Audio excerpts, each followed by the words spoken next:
Exciting world of endowments.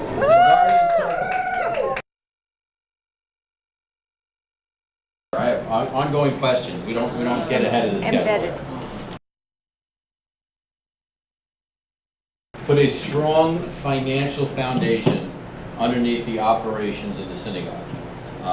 There's a variety of ways that we do that, but we wanted to make sure you sort of understand what endowments are and how this all fits together. So we have some questions. Instead of reading to you, I'm going to let you read. And when you have determined the answer, raise your hand. Who's going to be first? So Ruth, what do you think? Number 2. Correct. So they're a group of funds that have been set up for a specific purpose that are regulated by state law and must be spent according to their documentation. We have a number of different funds. They are grouped into several different types.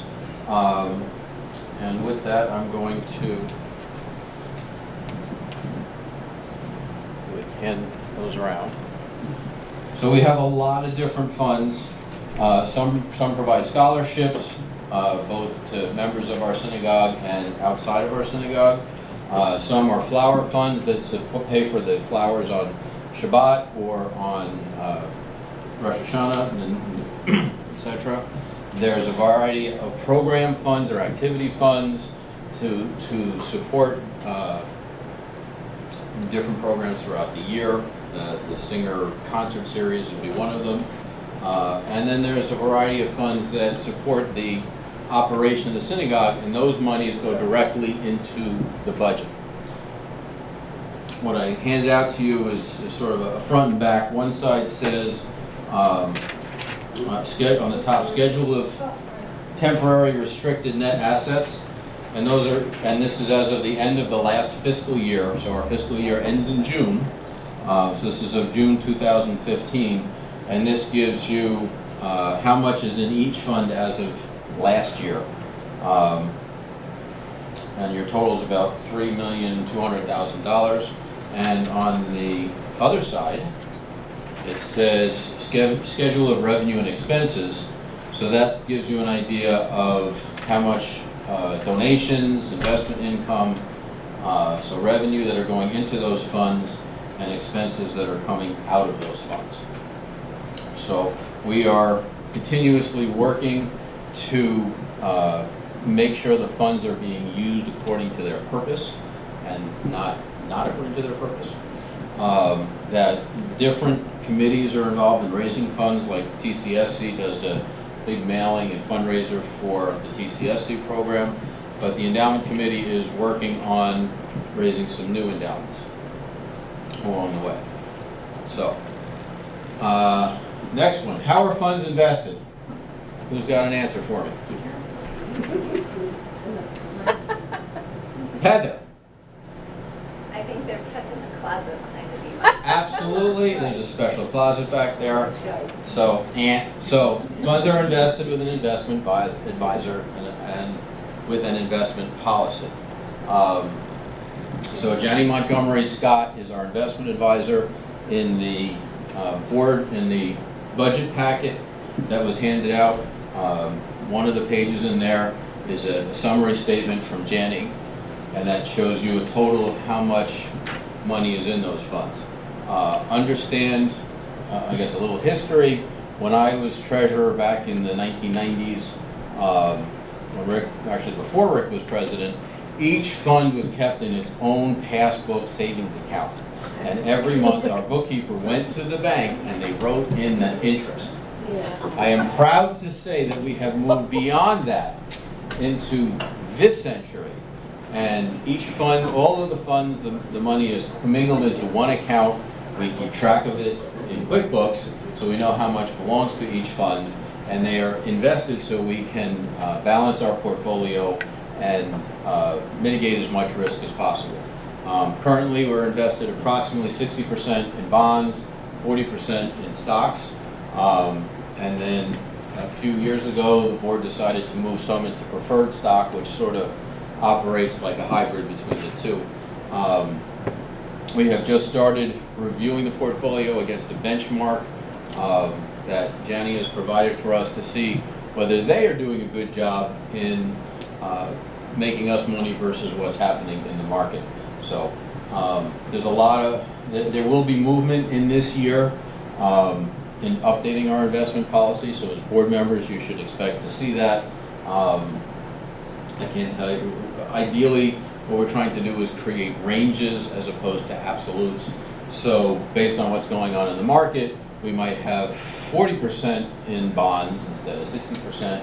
We might, so those can move sort of back and forth, as opposed to just we can only buy stocks, bonds, and like that.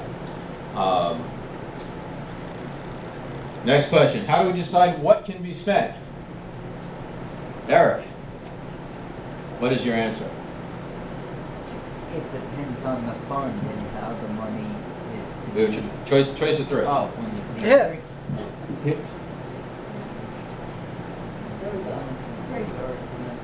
Three. Three.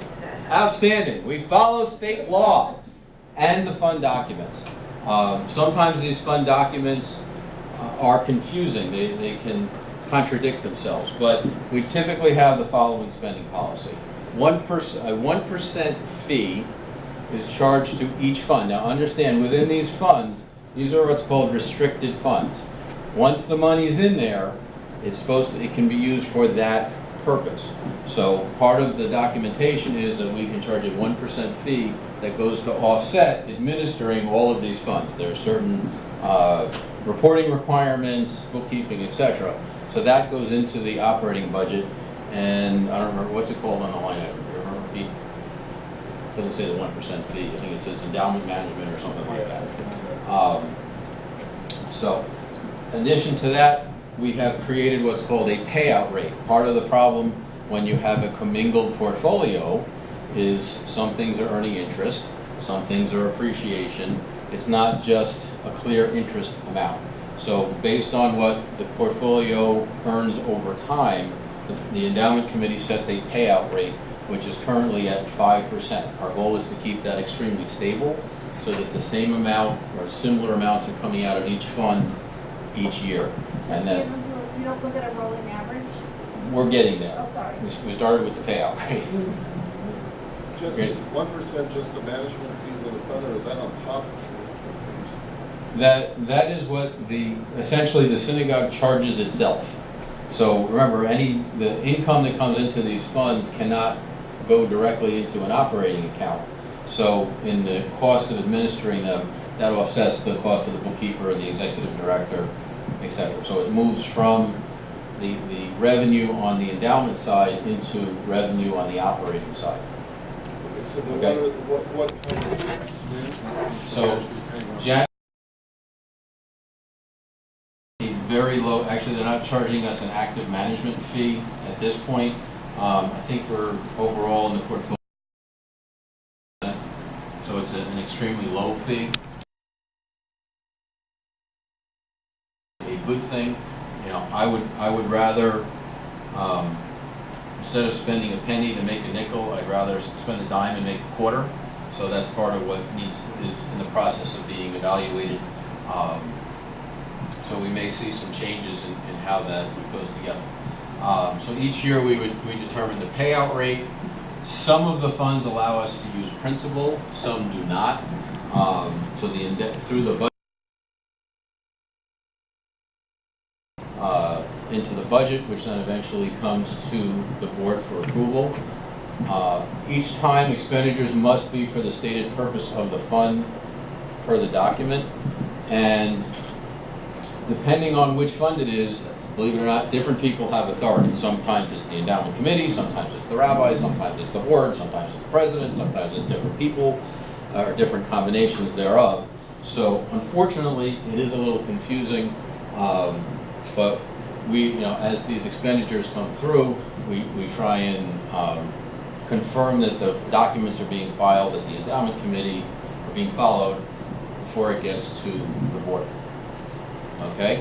The law part, and I have, because I'm sure everybody likes good nighttime reading, I have given you each a copy of the Prudent Management of Institutional Funds Act, something that you should treasure and refer to often and memorize every word of.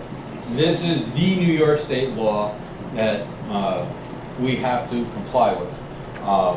And one of the key pieces of this is when you spend money from a fund, beyond what even with what the documents say, there are certain factors that need to be considered. So, the next question is, which of these factors do you think needs to be considered in order to spend the funds?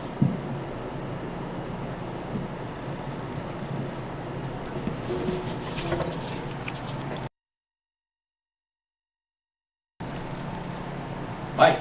Purpose of institution and endowment. Just that one? Oh, there could be another, that's the most important thing. Okay, it is a trick question. All of them need endowment distribution, and we're working on that the executive director fills out a form that answers all of those questions basically, and then gets approved from the endowment committee and then onto the board for expenditures. Any questions on any of that? Just maybe one thing, you use the term fund documents, maybe you ought to define that so that people understand exactly what that is. So when somebody, Repeat the question. repeat the question. So, can I define what a fund document is? So when somebody gives money to the synagogue as an endowment, and to be even more definitive on endowments, the classical term of endowment is a fund that will last in perpetuity. They don't have to last in perpetuity. That can be determined in the fund document. So you may have a fund that's designed to last 20 years, or a fund that's designed to be spent out in just a couple of years, or lots of combinations. Each of these funds, sometimes it's a letter, as time has gone on, they've gotten more specific and more well done, lays out the terms of what the money can be spent for, who gets to decide whether you can spend principal or interest or not, how you can, if the purpose can be changed within the document or if you have to follow New York State law. So there's one fund that it was given to replace the sanctuary doors, and then after that, once that was done, it was at the discretion of the president and the rabbi. So the documents, like I said, sometimes it's a letter, sometimes it's more specific, lays out how those funds are to be spent. And an important point is, as board members, you are a fiduciary of the endowments. You are responsible for making sure this money gets spent according to the documents and New York State law. Everybody follow that part? Okay. So the next is the guardian circle. So, who would like to answer this question? Eric? Two. Excellent. So members will make an additional financial commitment. We are focusing right now on in bolstering the guardian circle. This really helps us keep the gates open to all. And I will comment how Heather has helped us this year on the new letter that just went out. Last year we raised about $30,000 in guardians. This year we're hoping to bring that up to $55,000 a year. So, and at this point I'm also going to say, because I think it is important that new board members know this, that the board and the synagogue has never been a pay-to-play organization. There is no requirement that you're a big giver in order to get on the board. And there's no plan to change that. We, as the endowment committee, just ask that people work with their own values, fund what you feel is important to you and what you're comfortable with. And all we want you to do is live your values, and if that should include becoming a guardian, that's fantastic. And if that's not where your focus is, that's okay too. So, all right, your role as a board member. This one was not a question. You are a fiduciary not only to the operating funds, but the endowment funds. It is extremely hard to raise more money if we are not following good governance principles. If the general public feels that we're just spending money and we're not complying with their wishes, they're not going to give more. And I say general public, the congregation. Make sure you follow the fund documents. It's okay to ask questions, and you should be asking questions. Memorize the Prudent Management of Institutional Funds Act. There'll be a test question each meeting as you come. And you, as Paula said, are role models and representatives of the congregation. It makes a difference when you say thank you to our benefactors, to people who give. For the first, I think the first time ever, we did a thank you service and special blessing for the Guardians on June 3rd. And there were people who were Guardians, who nobody knew they were Guardians, who came specifically to services for that, and were just absolutely thrilled that they were being recognized. And it means something when all the board members, or many board members, come up and say, you know, thank you for doing that. Thank you for helping us with that. You know, thank you for living your values. So, with that, any questions? Holly? Can you define fiduciary? Can I define fiduciary? Yes, this is a question. This is a real estate question, actually. Oh, really? So a fiduciary is responsible for the funds as if they were their own funds. So you have to put your duty to the organization before your duty to yourself. Okay, so if you see a fiduciary as a guardian, an attorney can be a fiduciary.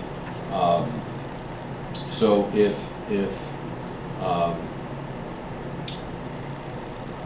good example. If you had, if I was unable to make decisions for myself, and you were responsible, you're going to take care of my money, you would have a fiduciary relationship to me. That doesn't mean you can take my money and put it in your pocket. You have to take my money and spend it for my benefit. I guess that's probably the simplest way to go about it. It also means that you're legally responsible if you don't do that. Yes, you are legally responsible if you don't do that. You can be held personally liable if these funds leave the synagogue in contradiction to what these documents say and what New York State law says. If you vote to squander the money, the Attorney General can come after us. And you personally. And the temple is insured for your. And the temple, as board members there, that we do carry directors and errors and omissions. So, but that, I don't know if that covers negligence, so. It doesn't cover willful. Yeah, it doesn't cover willful stuff. So, any other questions? Just one point, a crosswalk between the budget and our role as fiduciaries there and here.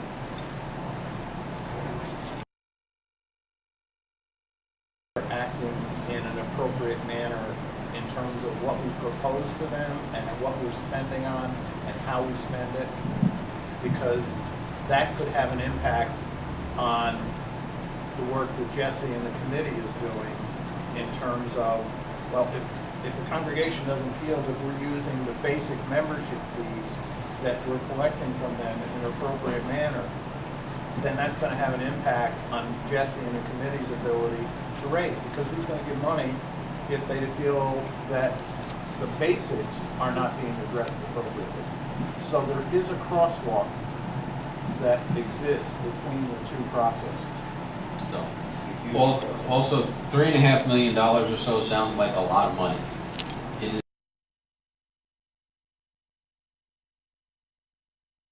that $3.5 million, close to $3 million plus is restricted. It can only be used for specific purposes. So, when you think about, and I don't know how much of this was discussed at the last board meeting, but we're replacing an air conditioner, we're replacing a roof, we're going to be replacing a parking lot, I guarantee, in the next 5 years at the outset. Those things are big dollar items. You know, the roof is gonna be $100,000,